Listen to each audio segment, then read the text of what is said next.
On Beyond the Gates, it looks like it's the end of an era, out with the Ted and in with the... Nicole may be blasting all the single ladies as she Febrezes her life this week.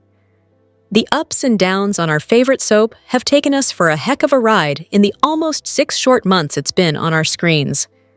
And here we go again. Nicole is filing for divorce from longtime husband Ted Richardson. Some fans say this is a long time coming after everything that Nicole has had to put up with lately, and that it was bound to happen.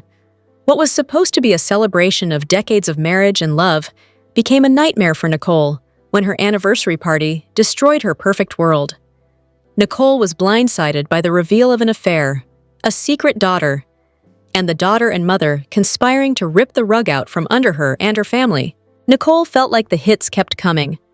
Martin was having nightmares about an incident when 2 racists attacked him in Vernon a couple of years ago, and Ted was part of the subsequent fallout and cover-up. Everywhere she looked, there was a reminder of the lies and betrayal. On some level, Nicole must have realized that Leslie was still acting in a way to keep the animosity alive and brewing. But suddenly, enough was enough. The time has come for Nicole to learn for herself that she needs to take back control of her life, to stop being reactive, and start being proactive with her happiness. In a move some of us saw coming but never really expected it to happen, Nicole will file for divorce this week, and the blow will hit Ted like a hammer. There is a certain irony at play here, though, as both Nicole and her sister Danny, heck, everyone, has been advocating for Smitty to forgive his husband Martin for the lies told to protect the ones they love. I'll give you that one more time. Lies were told to protect the ones they love. Sounds vaguely familiar to what Ted said to Nicole and to everyone he explained his actions to. Should Nicole practice what she preaches? In time, Nicole might understand what Ted was doing, and sure, it's not like characters can't get remarried. This is a soap. And look, already a potential suitor is coming out of the woodwork, Ted's partner and family friend, Carlton Fitzgerald. Dr. Smooth has already made the first moves on Nicole, and no doubt this will cause some friction, and we are all here for it. Hey babes, welcome back to Gossip Delight. It's your girl Daisy, and trust me, today's tea is scorching, steamy, and absolutely unmissable. Buckle up, because we're diving straight into the drama. Are y'all ready to go beyond the gates? This week, Ashley, Andre, Danny, and Derek all did the quadrangle dangle. Elon upped his gaslighting game with Jacob, and the Articots' swan song was a happy one. Elsewhere in D.C., Doug delayed his drunkenness long enough to turn the poker tables on Joey, and Haley either got real about her pregnancy and miscarriage, or she served up the biggest fake-out on this new show so far. Let's fill up those 2 scoops and find out what happened inside and outside the gates of Fairmont Crest. Anita had already decided that she and Tracy and Sharon should use every opportunity connected with the Articolettes reunion concert to say Barbara's name, since their fallen comrade was the founder of the group and all. La Dupree went one step further, without taking a vote from her co-singers, and spilled most of the Barbara tea in front of their assembled fans. Then, with help from Andre's video editing talents, Anita presented a memorial tribute to Barbara, kinda like the ones you'd see on the Oscars or the Golden Globes. But this time, Tracy and especially Sharon weren't peeved that they hadn't been consulted. All told, Sharon was so moved by the bowing down to Barbara that she forgave Anita right there on stage, between numbers. Soaps being what they are, we only got 2 Articulettes songs. 3 if you include Anita's solo jazz performance. After that, everybody headed to the big after-party to-do, where Leslie tried it and did her best to get past the doorman. I hope Kat and Chelsea were taking note of the fact that their hated Eva moved hell and earth to get her devilish mom off the country club grounds as quickly as she could. Eva's redemption tour is one I believe, but Nicole, who seems to have been emboldened by trying to choke a bitch, followed Leslie to Orphe Jeans and offered to procure some sweet Articulettes vinyl for her, which she would shove up her ass if she didn't stay out of Nicole's face. "That shrink needs to be shrunk, honey," Leslie told Eva once Nicole stormed out. Gold. Nick does seem to be getting unhinged, doesn't she? The party, of course, was a glorious spice rack turntable of soapiness, with most of the cast getting their moments. The ordinarily collected Madison fangirled herself into total embarrassment while meeting diva Anita. Shanice showed off both her clinging lime green ensemble and her pipes. And Chelsea, having just learned about the Andre and Danny sitch, told Andre he'd better be using protection with her mama because she knew his rep. The two standouts for me, though, started with Vanessa asking Sharon and Tracy if an album and/or tour would be following their smash hit show. That's what I've been saying. I need for them to record a song about Barbara. Interestingly, talent agent Jim Price didn't ask about an Articulettes tour, but he did want Anita to get jazzy with it on stage. Anita deferred, suggesting that her sisters should hit the road instead. That actually tickled something in my cynical for show heart. Talk about a way of Anita giving Tracy and Sharon the careers they lost when she ditched the group to go solo. Then there was Smitty, who showed up to the party after everyone pressured him to. But my boy wasn't about Martin trying to get forgiveness by equating their circumstances to Anita making good with the Articulettes. Nope. Smitty was glad to see his lying-ass husband, but yeah, don't even compare a tribute video to 2 years of falsehoods, deception, and alternative facts. Mr. Smith wasn't closed to the possibility of pardoning the congressman. It was just that, if it happened, it was still a long way off. Damn, but I'm jazzed that the show has Smitty holding his ground. Soap couples often forgive each other very easily for far worse offenses, so it's nice to see a little more realism with Smitty's line in the sand. The gala concluded with Anita sneaking away to commune with Barbara in the empty concert hall. Why was it even still open for her to get into? But that wasn't even the weird thing.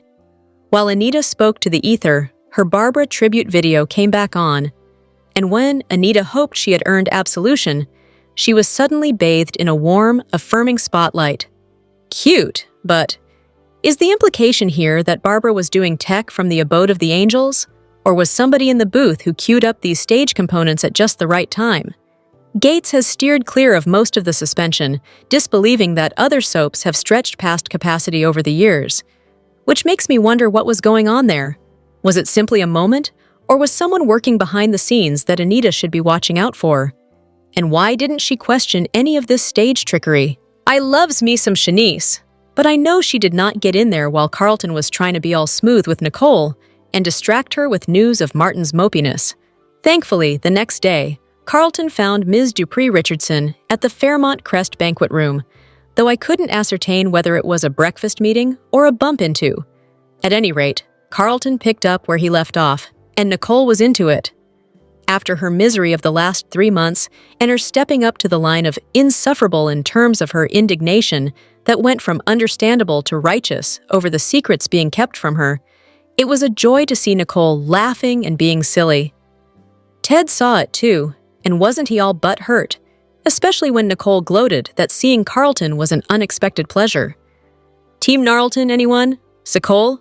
Across town, there was a brief scene with Tyrell asking Samantha how come it had been so easy for her to trust Martin after he spent so much time lying, which had ultimately put both kiddos in danger. Sammy Sam's opinion was, no matter what Martin had done, he had also, along with Smitty, rescued her and Tyrell from their torturous tour of duty in the foster care system. Samantha remembered her Tyrell didn't want to think about. Now, was this reminiscence a coincidence? Given the previous week, it was revealed that the homeless June abandoned 2 kids to the system. I think we're about to find out that her Ron and Cecile are really Tyrell and Samantha. Spoilers indicate I might be right.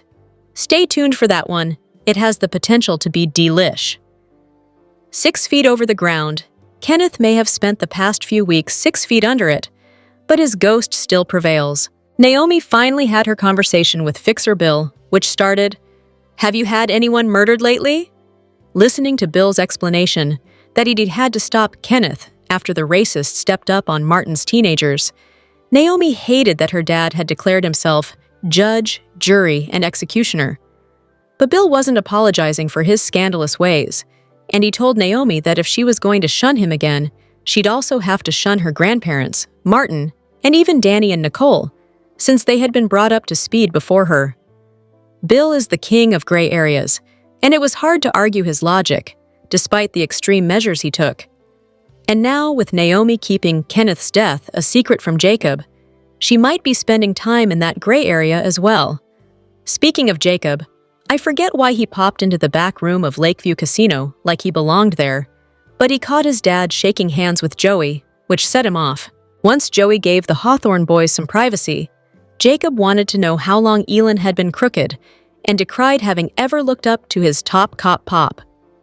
But instead of copping to anything, Elon did some masterclass gaslighting that would make some present-day purveyors of the procedure proud. The elder detective discharged some stuff about having had to make moves to protect Jacob and his choir boy ways. Elon then sang a chorus about how there were times one had to do what one had to in order to survive, whether one be on the right side of the law or not. Jacob then got his biggest earful when Elon reminded him how he had neglected to arrest Danny after her shoot him up, plus let Nicole slide in regard to her choke-a-bitch moment, and all because Naomi had asked him to. Ouch!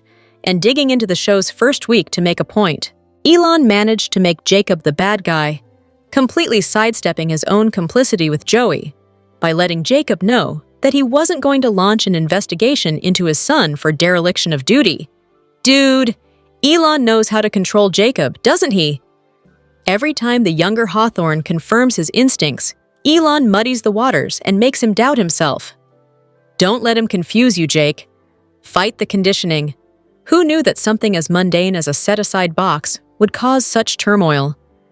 I didn't expect Haley to trip over Caroline's errant files so quickly, but down she went, and Bill wanted to get his wife to a doctor, toot sweet, to make sure their baby was okay. Haley hemmed and hawed about it so much that Bill actually called her resistance reckless. It was like she was in an old Western, dancing around the bullets. When Bill unknowingly backed Haley into a corner by making her an appointment anyway, she went to work getting her mystery caller on speed dial. She told said person there was an emergency and that she needed help. Next thing we knew, Haley was strolling into Uptown and picking a fight with Danny, and this was beyond any argument Bill's wives had had before. Haley got downright vicious. Haley said that Danny was drying up and that she was useless, grinding in her summation to the point that the also-in-attendance Pamela had to stop Danny from physically assaulting her. Was that a setup, or was that a setup? Publicly causing a scene with Danny so that Danny could be blamed for what came next. Haley took a ladies' room break, but when she came back, it was like Anthony Perkins in Psycho. Mother, the blood! When Danny rushed to her side, Haley made a show of demanding that the first Mrs. Hamilton stay away from her, even refusing Danny's offer of a ride to the hospital in favor of driving there with a stranger Haley chose at random. Danny was right. Not exactly the safest thing to do these days. Later, Haley's selected man, Sammy, came back to fetch Haley's purse and phone, staying in the establishment long enough for Danny to realize that Sammy looked familiar. The thing is, why didn't I? Was it because this dude wasn't in his usual black? Soap gods preserve us, it was Randy. I didn't pick that up until Doug found him at Orphe Jeans, and I'm embarrassed that Randy got by me so easily. But this directs us to a bigger story point. Haley knows Randy. How, I wonder? He's not family, since Haley has none. An ex-boyfriend, perhaps? Inquiring minds want to know. I have made a personal discovery about Ashley, and that is, she's far more interesting when not involved in romantic travails.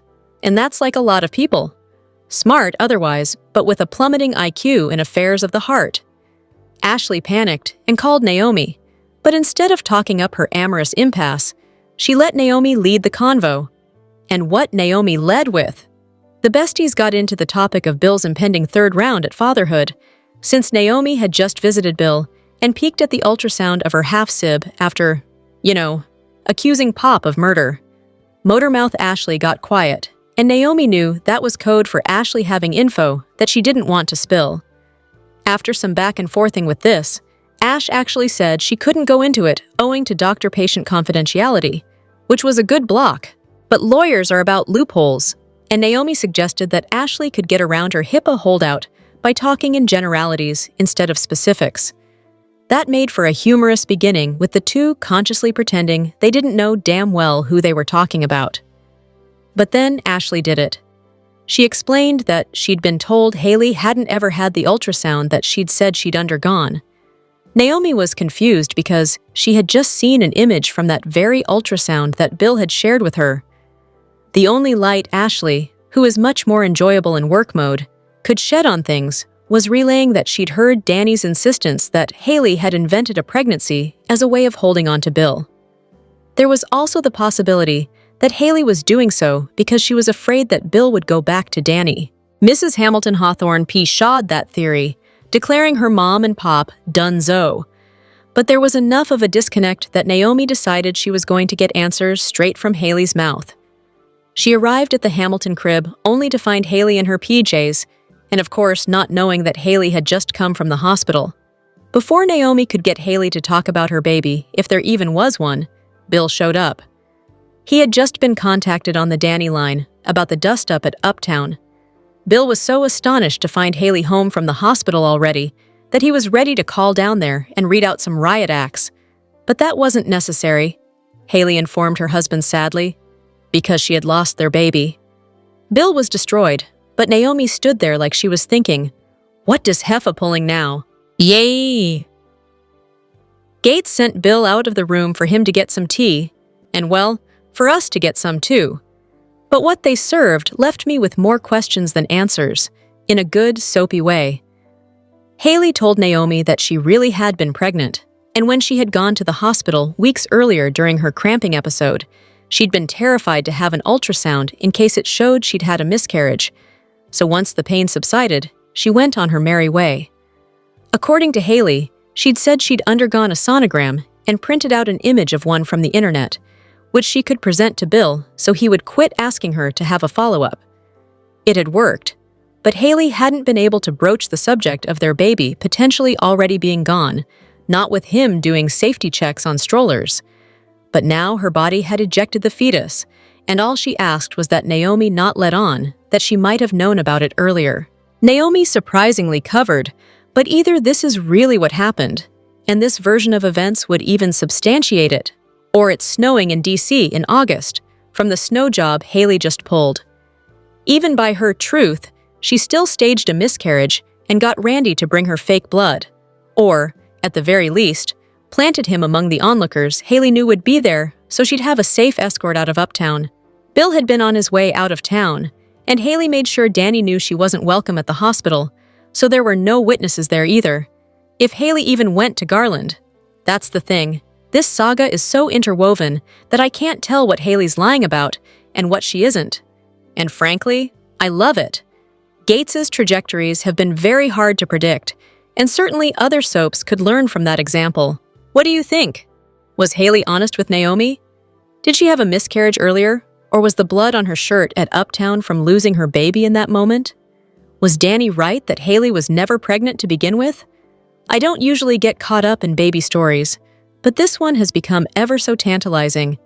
And I'd better be told soon how Randy and Haley know each other. I'd better. Jan, girl, I love you. But what 50s, 60s Good Housekeeping magazine do you pull your relationship advice out of? The way she went on to Ashley about stability, I half expected her to put on a poodle skirt and pointed bra and start dusting things. That Ashley made it clear she didn't want Derek should have been enough for Jan to call that pairing done and dusted. But she didn't. It's not that Andre doesn't deserve his lady killer repute in the 202 and 771. And Ashley did widen my eyes when she said she could follow Andre anywhere he worked and get a job as a nurse. Dude, y'all have been on 2 dates! But none of that should have had Jan pushing Ashley back toward Derek. I'd love to find out exactly what happened to Jan that soured her on men. She quite rightly doesn't want Ashley to live out her past experiences, which this week we were told included changing herself for a guy, only to have him not fall in love with her. And that's all fair. It's just that painting Andre as some sort of bougie boogeyman isn't going to work. I'd bet Derek was the only man in Ashley's life so far, and she may need to get burned by Andre to help her grow. I also heard the whole practicality speech back in the day from my own mom, so maybe I'm ultra-sensitive to these things. I wanted to write an act, yet kept getting asked, "But what are you really going to do?" It's not that Jan should encourage Ashley to be foolish, but when Jan blathered on about Andre only making Ashley feel special as a ploy, Ashley exclaimed, "Maybe I am!" I get the feeling Ashley was set on a road to steadiness, and she wasn't supposed to veer from it. Jan had her kids so mixed up that she called Andre over and basically repeated all of Jan's talking points. Andre, however, was having his own wake-up call. Clearly, his other woman wasn't willing to offer him the commitment he'd found himself wanting. What if Ashley could provide him that? This resulted in, after 5.5 months of dancing around it, the first Ashley-Andre kiss. Ashley suddenly found herself needing to make a choice between Andre and Derek, but only because Jan fooled with her head. Or Ash watched too much B&B, on which Ridge is always having to make a choice between two women. But I digress. Jan got to Derek too. What is it about this woman that takes people who have already made definite decisions and gets them to doubt themselves? Derek had come to the firm realization from Ashley turning down his marriage proposal, then his efforts at reconciliation, that they were, well, dunzo. Thank you, Naomi. But Jan wasn't going to let Derek settle for declarative statements. No, she filled Derek's head with crap about him being a hero and told him, "Go get your girl." Was Derek supposed to drag Ashley back to his cave by the hair, too? Get with the 21st century, Jan. What Derek lacks in common sense, he admittedly makes up for in muscles. He should have ignored Jan's advice. Instead, he made a beeline to Ashley's. Granted, he reasoned that Ashley had to be sure about who she loved, but he still made a forever or never play. Guess what Ashley picked?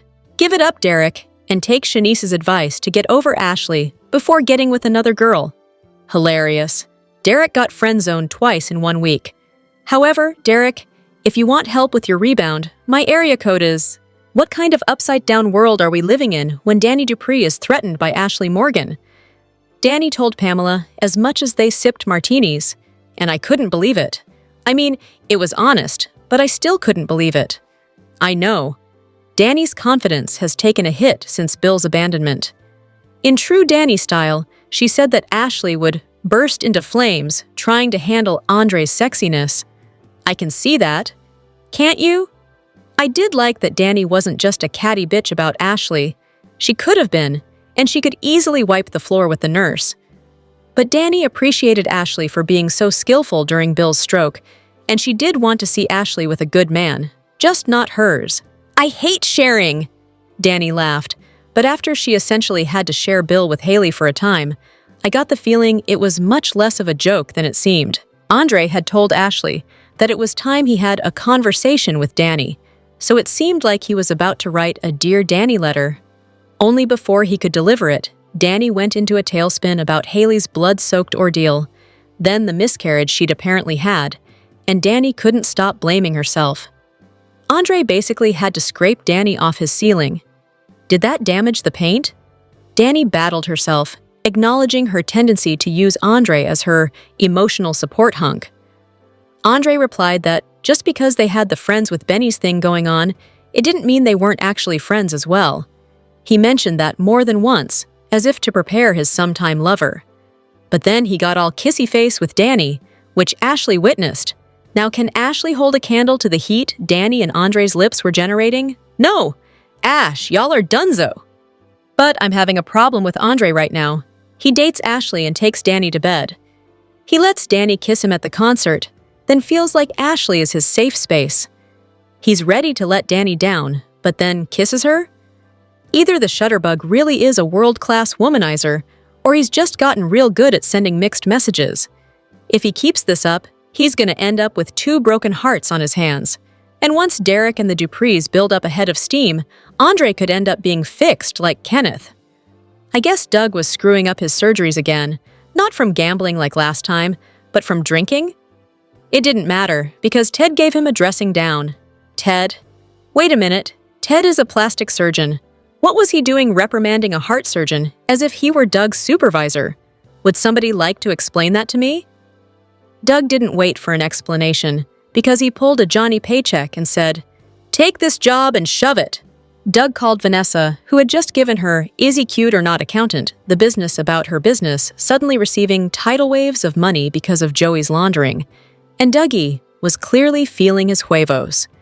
He had quit Garland, had every intention of living off his share of the McBride-Armstrong criminality, and was getting all of his jollies from the fact that he could bring Joey down anytime he wanted. Well, little did the weak man drowning in his own vices, as Vanessa described him to Joey, know, but Joey had heard every word of Doug's new threat via the bug he had put in his car. And I don't mean like the spiders that sometimes get in and spin a web in the back window for you to see in your rearview mirror. You! Vanessa knew she had to shut Doug up quick, or she'd be shutting a coffin lid. Doug drunkenly answered his estranged wife's summons, and could see how scared she was of her poker table lover.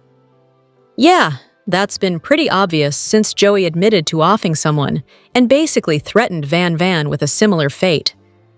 Vanessa couldn't get through to Doug at first. He was so cocky, she practically had to buy him a rubber. It was only when she told him about the hidden mic that he was humbled. Forget coffee.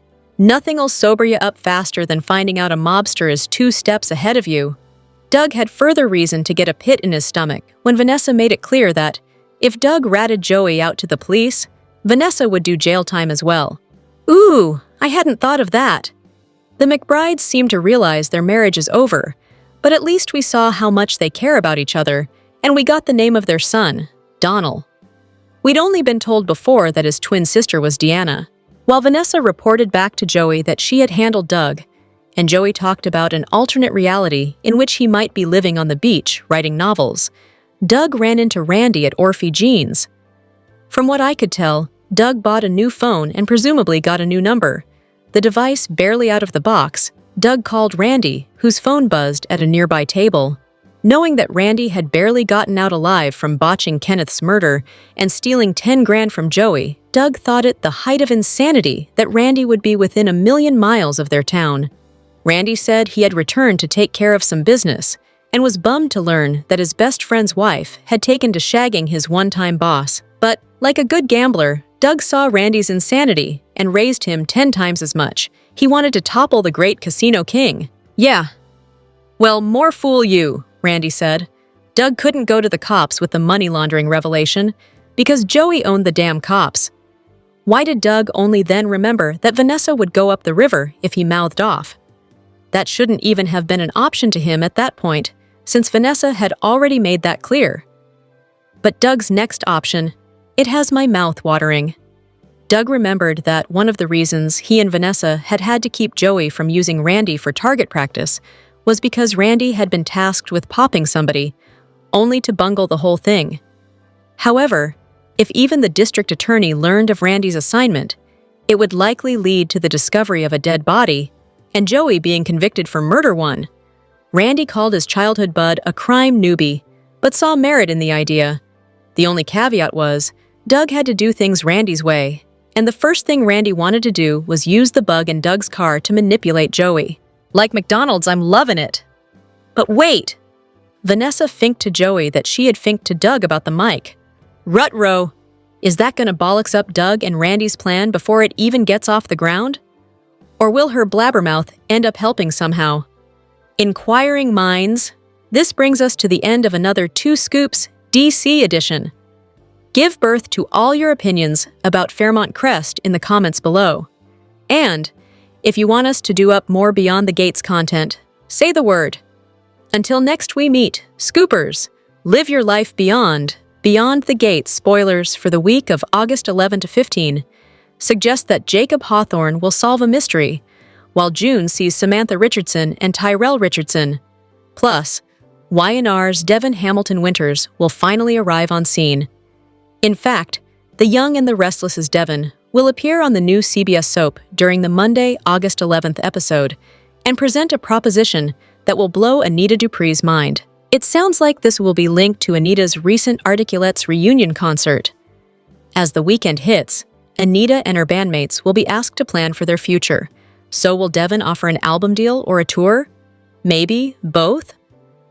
Anita will also deal with family drama as she and Vernon Dupree will comfort one of their daughters on the August 14th show. Will this be Danny Dupree or Nicole Richardson? Nicole will officially file for divorce from Ted Richardson this week. However, Danny also always seems to follow drama, so it's hard to say. Speaking of Danny, she'll apologize to Haley Hamilton, and she'll also provide Bill Hamilton with some support, as he'll be very distraught over his wife's miscarriage. Will Haley accept Danny's apology, or will she milk this situation to create a wedge between Danny and Bill? Haley has seen firsthand the bond between the exes, and this pregnancy lie could have been concocted to create friction between them.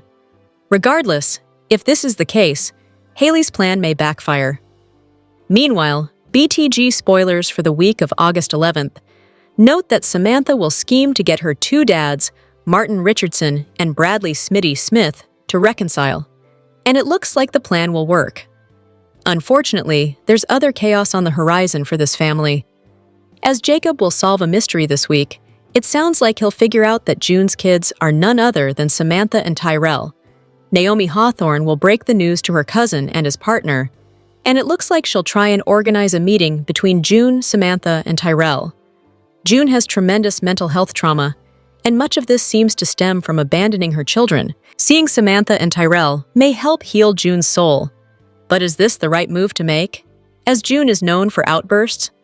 Across town, beyond the gates, spoilers imply that Chelsea Hamilton will bluntly set boundaries for Allison, but will she follow them? She's more than unhinged, so fans should expect more creepy moves coming from Allison. In other news, Catherine "Cat" Richardson and Thomas Navarro will organize a salsa date night, which should prove to add some heat between them. But it won't. In fact, things will get increasingly awkward. Leslie Thomas will investigate an odd correspondence, and as the weekend hits, she'll get an unexpected guest from her past arrive at her door. Is Leslie's mom paying her a visit? Over to Andre Richardson, he'll lay his heart on the line, but it sounds like it'll be for nothing. Ashley Morgan saw him smooching it up with Danny on Friday, August 8th, and she may realize that her mom, Jan Morgan, was right about the playboy. As the week progresses, Andre and Ted will talk about their relationship woes, so it sounds like Ashley and Andre won't be hooking up anytime soon. Finally, Ashley and Dr. Madison Montgomery will deal with a massive medical emergency at the hospital. Beyond the Gates spoilers suggest that this sounds like multiple patients will be admitted.